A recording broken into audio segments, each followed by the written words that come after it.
Hi అండి, welcome to Lakshmi recipes. Today recipe gulab jamun. ఈ గులాబ్ జాములు ఏ బ్రాండ్ పిండి అయినా సరే పగుళ్ళు లేకుండా, లోపల గట్టిగా లేకుండా, రౌండ్గా పర్ఫెక్ట్గా ఎలా ప్రిపేర్ చేసుకోవాలో ఈ వీడియోలో చూసేద్దాం పదండి. నేను ఇక్కడ ఎంటీఆర్ గులాబ్ జామున్ మిక్స్తో ప్రిపేర్ చేస్తున్నాను. సో వీటిని ఎలా ప్రిపేర్ చేసుకోవాలో చూసేద్దాం పదండి.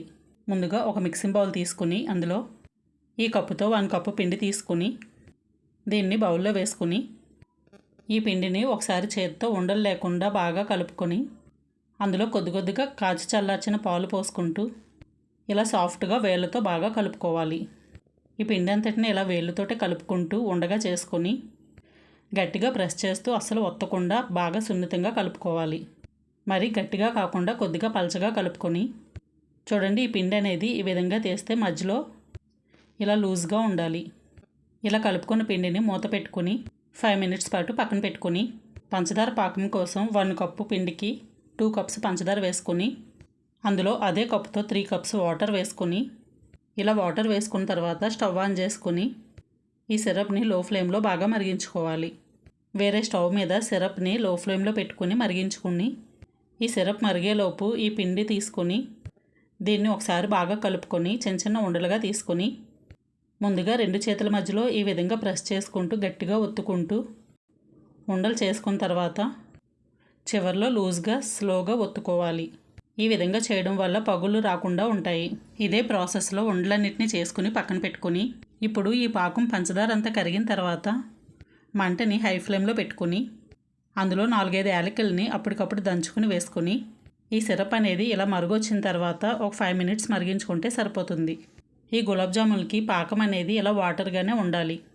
అప్పుడే గులాబ్ జాములు పాకం అనేది కరెక్ట్గా పీల్చుకొని లోపల గట్టిగా లేకుండా సాఫ్ట్గా ఉంటాయి. అంటే జిగట పాకం వరకు రాకుండా చూసుకోండి, సరిపోతుంది. ఇప్పుడు స్టవ్ ఆన్ చేసుకుని ఒక ప్యాన్ తీసుకుని డీప్ ఫ్రైకి సరిపడా ఆయిల్ వేసుకుని ఆయిల్ బాగా హీట్ అయిన తర్వాత అందులో గులాబ్ జాములు వేయించుకుని ఈ గులాబ్ జాములు కూడా ఎక్కువగా వేసుకోకుండా 4-5 మాత్రమే వేసుకుని మీడియం ఫ్లేమ్లో వీటిని బాగా వేయించుకోవాలి. ఒకేసారి ఎక్కువగా వేసుకుని వేయించుకోవడం వల్ల ఈ గులాబ్ జాములు సరిగ్గా వేగవు, అలాగే పాకం కూడా సరిగ్గా పీల్చుకోదు. ఇలా మీడియం ఫ్లేమ్లో గోల్డెన్ బ్రౌన్ కలర్ వచ్చే వరకు బాగా వేయించుకున్న తర్వాత వీటిని తీసుకొని ఈ మరుగుతున్న సిరప్ని స్టవ్ ఆఫ్ చేసుకొని ఇలా వెంటనే గులాబ్ జాములని ఇందులో వేసుకొని అన్నిటినీ వేయించుకొని అన్నీ వేసుకున్న తర్వాత వీటిని ఒక లోతైన గిన్నె తీసుకుని అందులోకి వేసుకోవాలి. ఇలా లోతైన దాంట్లో తీసుకోవడం వల్ల గులాబ్ జాములు మునిగి పాకం అనేది బాగా పీల్చుకుంటుంది. ఇలా ప్రిపేర్ చేసుకున్న వాటిని ఒక 15 మినిట్స్ తర్వాత ఒక బౌల్లో వేసుకొని సర్వ్ చేసుకుంటే చాలా సాఫ్ట్గా టేస్టీగా ఉండే గులాబ్ జామున్ రెడీ. ఈ వీడియో కనుక మీకు నచ్చినట్లయితే లైక్ చేయండి, షేర్ చేయండి, ఛానల్ని సబ్స్క్రైబ్ చేసుకోండి. మరిన్ని వీడియోల కోసం పక్కనున్న బెల్ బటన్ని క్లిక్ చేయండి. Thank you for watching.